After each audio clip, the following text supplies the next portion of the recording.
آئے ہم کلام کی طرف بڑھتے ہیں خداوند کے حضور، اور آج ہم کلام مقدس میں سے سیکھیں گے یسوع مسیح جو کرسمس کا منبع اور سرچشمہ ہے اس کے بارے میں۔ آمین، ہاللیلویہ۔ اگر کرسمس میں یسوع نہیں ہے تو کرسمس کا کوئی وجود ہی نہیں ہے۔ چاہے جتنے مرضی فرشتے ہوں، چاہے جتنے مرضی مجوسی ہوں، چاہے جتنی مرضی عبادت ہو، اگر کرسمس میں یسوع نہیں ہے تو کرسمس کا کوئی وجود نہیں ہے۔ اور اگر کرسمس میں محبت اور معافی نہیں ہے تو پھر ہم کرسمس نہیں منا رہے، ہم صرف روایتی عید منا رہے ہیں۔ کیونکہ خداوند یسوع مسیح کا آنا انسان کا خدا باپ کے ساتھ دوبارہ میل کرانے کے لیے تھا، صلح کروانے کے لیے۔ کیونکہ خداوند یسوع مسیح کا آنا خدا باپ کی محبت کا اظہار ہے۔ محبت مجسم ہوئی اس دن، کیونکہ خدا محبت ہے۔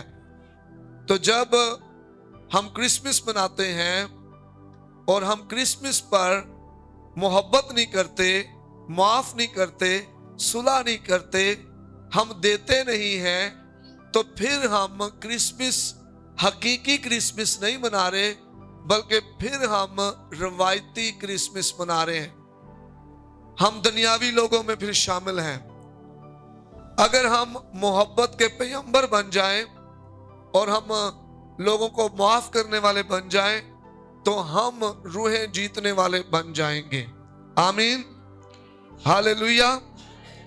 کتنے تیار ہیں روحیں جیتنے کے لیے، جو کہتے ہیں کہ وہ محبت کے پیغمبر بنیں گے اور لوگوں کو یسوع کے پاس لے کر آئیں گے؟ کتنے ہیں جو چاہتے ہیں؟ پھر ہم نے محبت کرنی ہے، ہم نے معاف کرنا ہے، ہم نے برداشت کرنا ہے اور ہم نے صلح کرنی ہے۔ آمین۔ اگر آپ کی کسی کے ساتھ نہیں ہے لڑائی تو دوسروں کی صلح کروائیں۔ آپ کو لگتا ہے کہ بہن بھائی آپس میں گھر میں ناراض ہیں، ان کی صلح کروائیں۔ آپ کو لگتا ہے کہ رشتہ دار آپس میں ناراض ہیں، ان کی صلح کروائیں، ان کو آپس میں ملوائیں اور محبت کو فروغ دیں۔ آپ دیکھنا آپ کی زندگی میں خدا کی قدرت جو ہے اور زیادہ بڑھنا شروع ہو جائے گی۔ آمین، ہاللیلویہ۔ تو آئے ہم نکالیں خدا کلام میں سے یسایہ کا صحیفہ، اس کا 9واں باب، اس کی پہلی 7 آیات میں سے۔ یسایہ کے صحیفے میں کرسمس کے سرچشمے اور اس منبع کے بارے میں لکھا ہے، اس کی خصوصیات، اس کی اوصاف کے بارے میں لکھا ہے، اس کی صفت کے بارے میں لکھا ہے۔ یہ جو کرسمس کا منبع اور سرچشمہ ہے جس کی وجہ سے میں اور آپ کرسمس مناتے ہیں، یہ کیسا ہے؟ آئیں یسایہ کے صحیفے میں سے اس کے 9ویں باب اور اس کی ہم پہلی آیت سے 7 آیت تک پڑھتے ہیں۔ اس نے قدیم زمانہ میں زبلون اور نفتالی کے علاقوں کو ذلیل کیا، پر آخری زمانہ میں قوموں کے گلیل میں دریا کی سمت یردن کے پار بزرگی دے گا۔ جو لوگ تاریکی میں چلتے تھے انہوں نے بڑی روشنی دیکھی، جو موت کے سایہ کے ملک میں رہتے تھے ان پر نور چمکا۔ تو نے قوم کو بڑھایا، تو نے ان کی شادمانی کو زیادہ کیا۔ وہ تیرے حضور ایسے ہیں جیسے فصل کاٹتے وقت اور غنیمت کی تقسیم کے وقت لوگ خوش ہوتے ہیں، کیونکہ تو نے ان کے بوجھ کے جوئے اور ان کے کندھے کے لٹھ اور ان پر ظلم کرنے والے کے عصا کو ایسا توڑا ہے جیسا مدیان کے دن میں کیا تھا۔ کیونکہ جنگ میں مسلح مردوں کے تمام سلاح اور خون آلودہ کپڑے جلانے کے لیے آگ کا ایندھن ہوں گے۔ اس لیے ہمارے لیے ایک لڑکا تولد ہوا اور ہم کو ایک بیٹا بخشا گیا، اور سلطنت اس کے کاندھے پر ہوگی، اور اس کا نام عجیب، مشیر، خدا قادر، ابدیت کا باپ، سلامتی کا